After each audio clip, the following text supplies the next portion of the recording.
Mongoose Jake here with my next shootout. My first shootout that I did was between crossbows from Busby, Nerf, and X-Shot.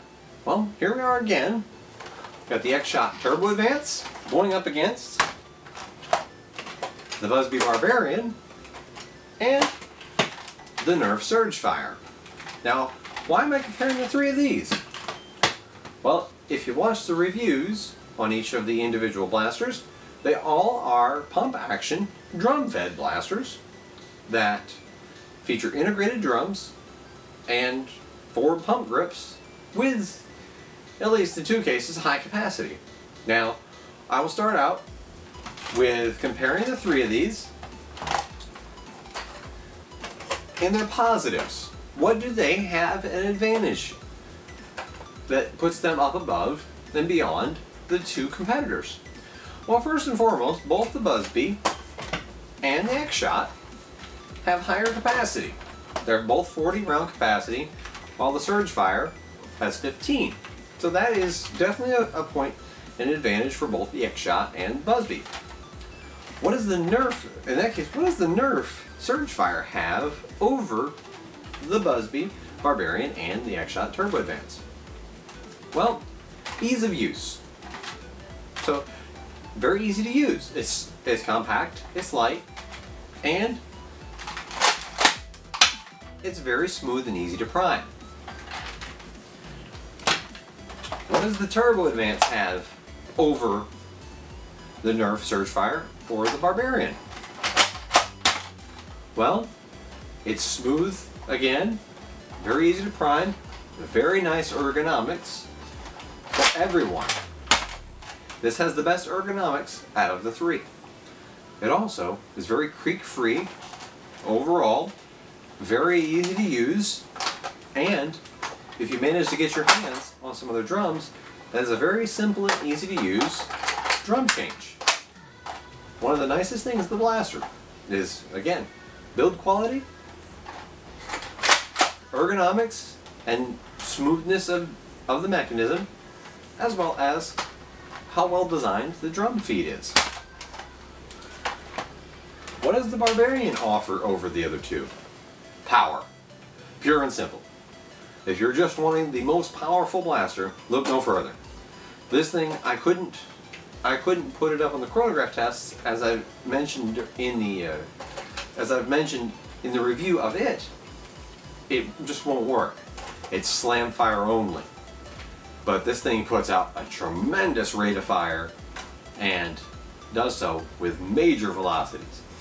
So if your two things that you're looking for are rate of fire to just rain down a shower of darts, and if you want to do that with some serious velocity, power and rate of fire, nothing's going to touch this. It doesn't matter that the SurgeFire is slam fire. This thing just flails the darts out. I mean, it just darts come flying out in a storm. So, power. Now, what are the negatives of each blaster? Well, you can kind of get a feel of it already. However, the SurgeFire, it's creaky. That's one thing. It's real creaky. It doesn't feel like it's on the build level of either the X-Shot or the Busby. Both of them feel sturdier. This one, the grip feels creaky. The actual pistol grip, this one should be solid as could be. This feels loosely put on there. Everything's loose.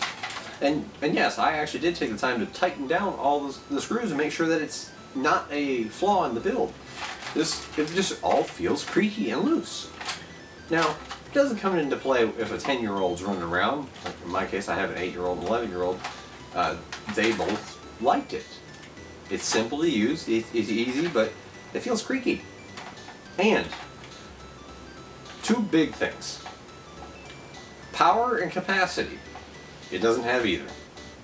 I'm going to go ahead and put you up to the Coronagraph Test of this. I'll refer you to it right here in the card section. As long as I can remember to put it up there. It shoots below 70. This example here shoots between about 64 to 68 routinely. That's below the Elite standard, even though this is an Elite Series blaster. It will shoot over 70 once in a while, but not reliably hitting 70 feet per second, in my book, is now a liability. The SurgeFire, being what it is, you would hope for some power. You know, it's the least capacity out of the three. The other two are 40 rounds. This has only 15. So you're down 25 shots. And if you're running this as a backup, you know, put it on a sling point, throw it over your side. As a backup, 15 is still pretty good. It's not primary worthy though. I wouldn't think. And being the weakest of the three with the lowest capacity, it leaves this in third place. It's quite simply, when it comes down to ranking, this is in third place. It's the creakiest. It feels like third place. It feels like the last place finisher because lowest capacity, lowest power, and it has the creakiest build quality. So it doesn't make it terrible, because this is the one, if I were buying for somebody younger to hand it off, I might buy this. I might. The Barbarian.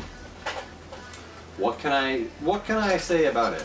It features a really nice, very easy to use drum release. You just hit the two buttons, slide the drums right out. You can throw your 40 rounds in it.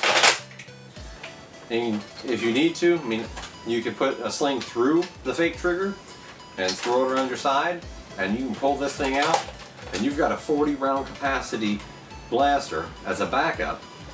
That's a spray and pray type. You just launch darts everywhere, and the harder you pump, the farther they go. And the faster you pump, the higher your rate of fire, so you can get this thing to some pretty incredible performances. What's to not like about it? Well, like I said, trigger's fake. You're not going to be, and with the pump system that's a HAMP design, you have to pump it hard to get the high velocity. Now, that's going to all detract from your accuracy. This thing cannot be run as a primary. It can't. I've tried. And you waste so many shots trying to get a hit that if somebody is 60 feet away, you're going to have to spray a storm of darts, a shower of darts, I should say. You're going to spray them in their direction to get one hit. Well, it works great to come around a corner.